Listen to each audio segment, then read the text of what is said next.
My name is Andrew, and this is my Chapter 3 project on how to solve the 3 different forms of a quadratic function. The first quadratic function form will be going over standard form, which is right here. And for our example, we'll be using f of x equals negative 2x squared minus 8 plus 5. So let's get started. First thing I'm going to do is label your equation a, b, c, just so it's easier to find what you need to plug into your equations and formulas. So second step, you want to find your vertex. So here is the equation to get your x part of your vertex, which is x equals negative b over 2a. Plug in negative 8 up here, negative 2 here, so your a and b, and solve it through. You'll get x equals negative 2. That's your x value. To get your y value, you plug in negative 2 all the way back into your equation, which in this case will look like this. Solve that through. You'll get y equals 13. There's your y value for your vertex. So your vertex here is negative 2, 13. Axis of symmetry actually comes from your vertex. So your axis of symmetry, in this case, is x equals negative 2. So there's your vertex graphed 30 points, 13 up to the 2 to the left. There's your vertex, negative 2, 13.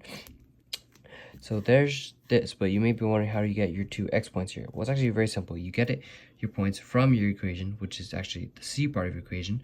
So you want to take 5, that's actually your y value. So 0, 5, that's your first point.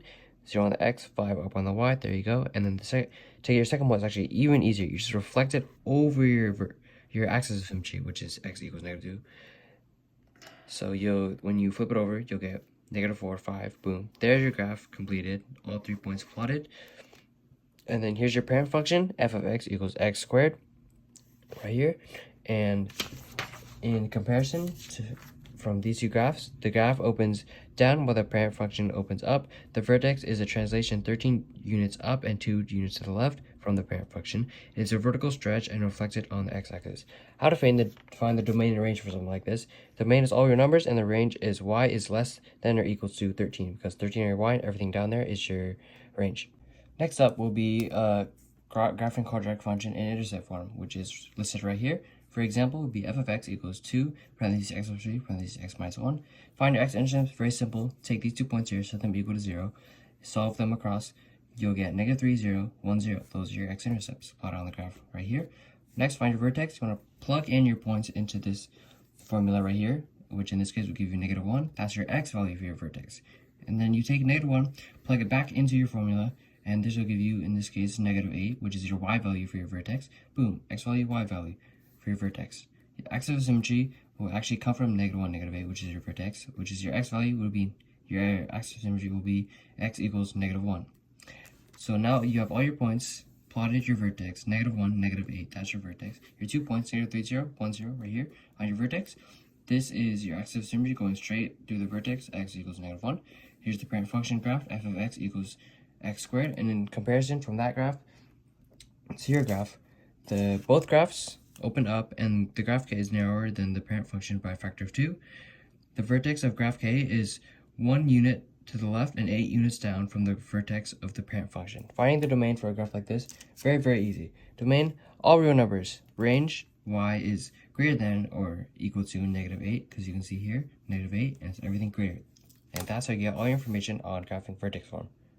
And finally is graphing vertex form, which is right here. For example, using f of x equals negative 1/2 parentheses x minus 1 squared plus 4. Finding the vertex for them is actually, for something like this, is actually very simple, because you get it right here, negative 1 plus 4, and you actually flip that sign because based on the original formula. So your vertex would be 1, 4. So graphing your vertex right here, 1, 4. Finding your x-intercepts, you just take the x-intercepts near your vertex and you plug them into your original equation here. These will give you your next 4 points. Here they are, next 4 points plotted. There is your graph for this equation. There's your axis of symmetry, which comes from your vertex 1, so your axis of symmetry is 1, going straight down the vertex.